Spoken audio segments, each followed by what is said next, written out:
collection? Oh, well, it was just rocking. I mean, it was great. It was the kind of collection that mothers lived and daughters can't wait to live. And that's what I loved about it, that cross-generational appeal. I mean, I was from that era, that whole 60s mod thing, and I know my kids, my girls who are in their 20s, really love it. They just really love it. So this was a place where we could, kind of meet.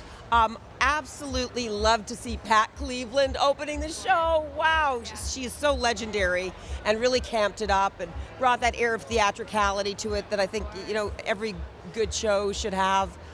It was really fun. Just, filled with all the right trends. I mean, these were not trends that we hadn't seen anywhere. Of course, this is really going to be happening big time next spring. That sense of optimism, all the whites, all the silver foil looks, all the gold, the combination of the metallics, perforated pleather, not leather, lots and lots of leather going around for next spring. But of course, Joe's going to do his version of it, and it's just great. You have to keep pinching yourself to remind yourself that this stuff is so accessible, and the prices, I just don't know how he does it.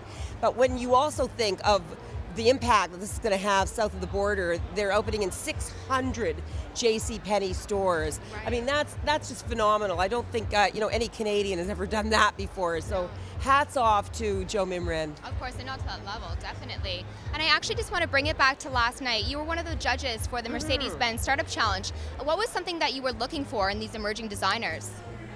I'm looking for the potential to build a brand, because it is all about brands these days. It really is about telling a story from a unique point of view and having that unique point of view really permeate a collection. It's about stories that are compelling. There were so many ideas going on. I mean, there's so many wonderful collections in that group last night, but Duy's really, for me, just stole the show, because there were so many great ideas that were going on in there. Red too, that was just ridiculous. Yeah, but just really interesting in terms of his mixing of fabrications and his lines and the intricacies of some of his cuts. And it was just a joyful, interesting show to watch. And I really think he's going to go places if he hunkers down and focuses and really understands that the business is such a big part of what makes someone successful today. The talent is one thing, but if it's not balanced with the business, you're not going to get arrested. So yeah.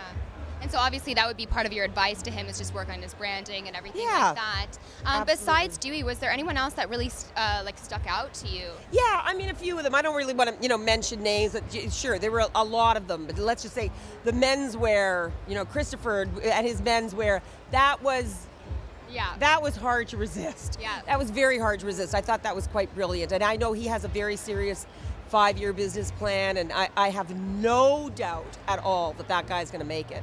And again, so many of the designers last night were wonderful. I don't want to single anybody out, but I was just very impressed with the whole showing. Of course, and sorry, one just final question. What are your thoughts on the Canadian fashion designers that we are presenting now, emerging and existing? Are we moving in the right direction? Yeah, I think it's a very exciting time. I mean, as international borders have really dissipated in a sense, we can stand up and certainly be counted. Again, very hard to promote yourself in this country. It takes a lot of money. It takes a kind of entrepreneurial spirit and backing that isn't that readily available. But certainly, we're just as creative as the rest of them. And we do have some designers with very unique points of view. And I think they're understanding the importance of getting their business chops honed. And I have no doubt that many of them are really going to make it on an international stage. Wonderful. Thank you so much, Jeanne, for your time. You. Such a pleasure. Such a pleasure to talk to you. Of course.